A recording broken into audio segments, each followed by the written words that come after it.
यदि हमारे वंश के लोग ब्राह्मणों को ही अपना आराध्य समझते रहे हो तो हे सुदर्शन, इनकी ज्वाला को आप शांत कीजिए।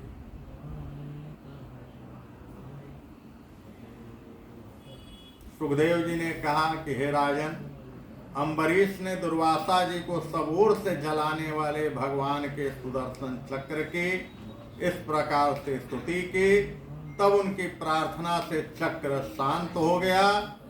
जब दुर्वासा जी को चक्र की आग से मुक्ति मिली और उनका चित्त स्वस्थ हो गया, तब वे राजा अम्बरीश को अनेक उत्तम आशीर्वाद देते हुए उनकी प्रशंसा करने लगे। दुर्वासा जी ने कहा कि धन्य है, आज मैंने भगवान के प्रेमी भक्तों का महत्व देखा। राजन, मैंने आपका अपराध किया, फिर भी आप मेरे लिए मंगल कामना करते रहे।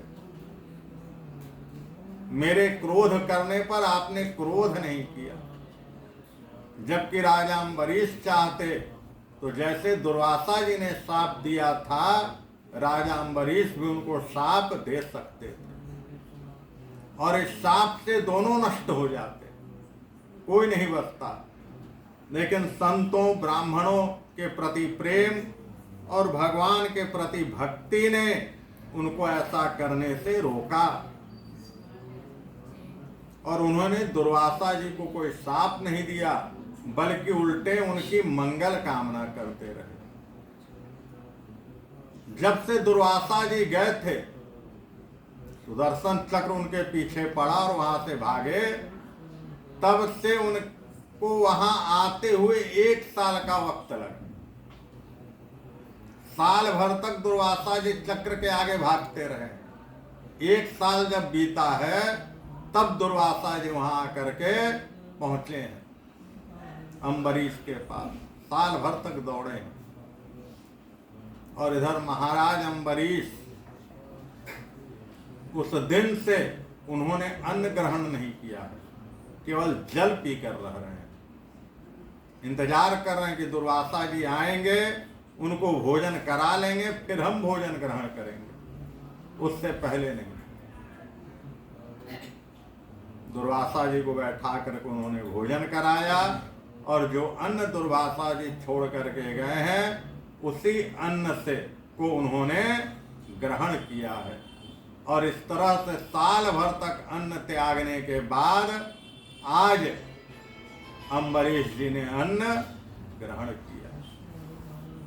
दुर्वासा जी उनकी प्रशंसा करते हुए वहां से चले गए कि ऐसा ईश्वर का भक्त मैंने कभी नहीं देखा कि उसकी रक्षा के लिए वह स्वयं चला आता हो।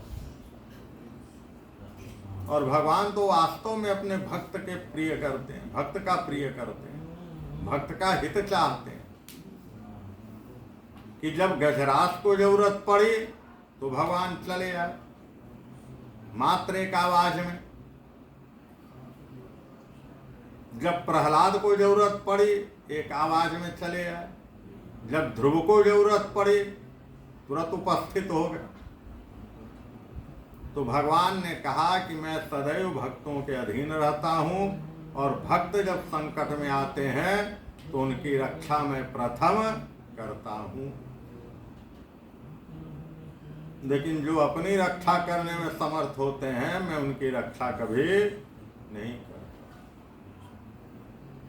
एक ब्राह्मण थे, ईश्वर के बहुत बड़े भक्त, दिन रात ईश्वर की आराधना करते थे। रोज गंगा जी जाते, स्नान करके आते सुबह सुबह,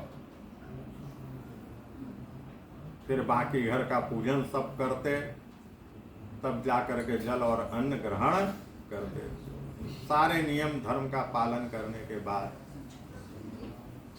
एक दिन संयोग ऐसा हुआ कि गंगा जी स्नान करके आ रहे थे तो एक धोबी के वस्त्र का छींटा पड़ गया उन पर।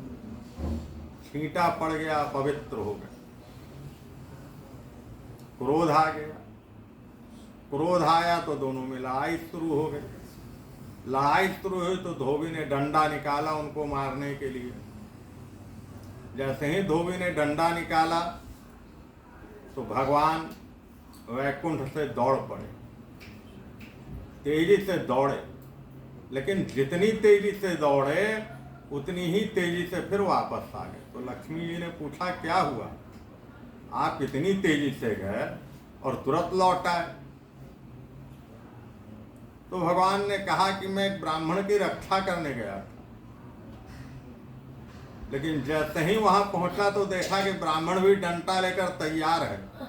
तो जब वो अपनी रक्षा कर सकता है तो मेरी जरूरत क्या है, इससे लौट आया। तो इसलिए यह ध्यान रखिए, अब तो कलयुग है, नहीं तो यदि किसी ब्राह्मण का अपमान हो जाए या आपके द्वारा कोई ऐसी गलती हो जाए जो ब्राह्मण को असह्य हो और ब्राह्मण बिना बोले चुपचाप चला जाए तो सावधान रहिए। बिना बोले अगर चला गया तो सावधान रहिए।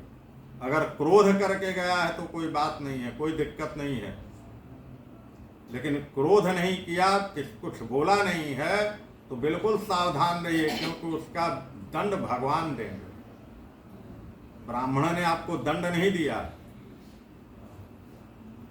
एक सच्ची घटना है कि व्यक्ति था, एक ब्राह्मण गाय पालते थे, तो किसी कारणवश उनको अपना घर छोड़ करके गांव जाना पड़ गया। तो गांव जाने से पहले अपने पड़ोसी को गाय दे गए कि इसको रखें और मैं 2-4 महीने में सब व्यवस्थित करके आकर के गाय ले जाऊं। 2-4-6 महीना बीत गया, आए ब्राह्मण देवता, आए तो पड़ोसी ने कहा कि गाय मर गई। जब ऐसा कहा पड़ोसी ने गाय मर गई तो ब्राह्मण चले गए, मर गई तो मर गई। और जबकि पड़ोसी ने झूठ बोला,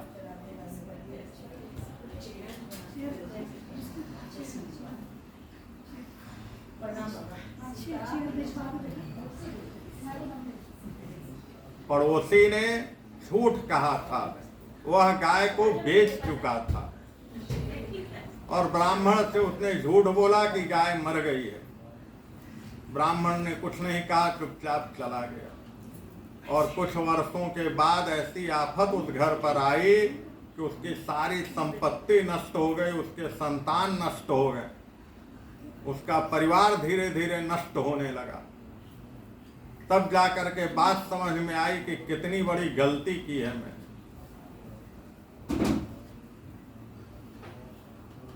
तो इससे यह ध्यान रखे कि ये बात सिर्फ ब्राह्मण पे ही लागू नहीं होती है, सिर्फ ब्राह्मण पर ही नहीं, कोई भी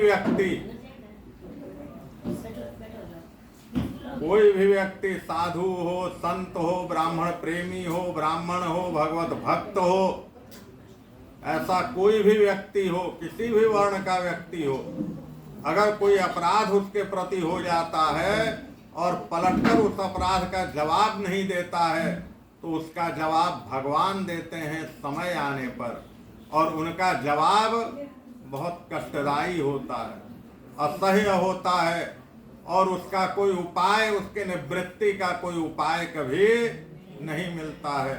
आप लाख उपाय करते रह जाइए, कोई उपाय कारगर नहीं होना। इसलिए किसी के प्रति अपराध तो हो नहीं, प्रयास तो यही रहे कि कभी किसी के प्रति कोई अपराध न हो, और अगर हो जाए, उसका एहसास भी हो जाए, तो उसी से क्षमा मांग लेनी चाहिए, निसंकोच। नहीं तो आगे आने वाले जीवन में बहुत कष्ट उत्पन्न होता है और आपको समझ में भी नहीं आता है कि किस अपराध की सजा मिल रही है आपके द्वारा। कुछ लोग कहते हैं कि कौन सा ऐसा अपराध किया कि भगवान यह दंड दे रहे हैं, उसको नहीं पता है कि कौन सा अपराध किया। तो अपराध सिर्फ इस जन्म के नहीं होते हैं। अगर अपराध याद ना आ रहा हो तो समझ जाइए कि फिर इस जन्म का अपराध नहीं है, क्योंकि अपराध यदि आपने इस जन्म में किया है तो आज न कल याद आ ही जाएगा।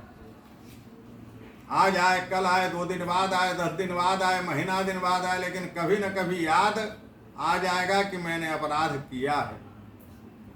और नहीं याद आए तो समझिए कि ये किसी जन्म का अपराध है।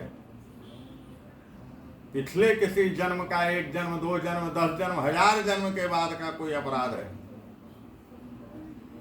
और उसकी सजा आपको मिल रही है, तो उस दंड को आप भुगतिए, भोगिए, क्योंकि उसका कोई उपाय नहीं होता है।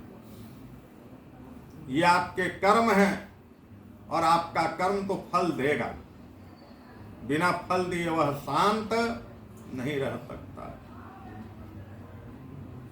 इससे मनुष्य को चाहिए हमेशा यह प्रयास करना कि किसी के प्रति भूल से भी कोई अपराध न बनने पावे।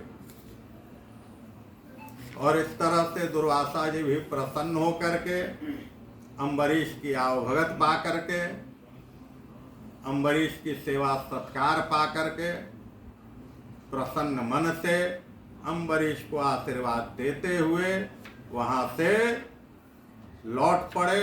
और राजा अम्बरीश भी भगवान का भजन कीर्तन करते हुए अपने जीवन को यापित करते रहे। बोले श्री कृष्ण चंद्र भगवान की जय। एक भजन और सुनाइए जब तक। ओम नमो नारायण, ओम नमो नारायण, ओम नमो नारायण।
विश्वास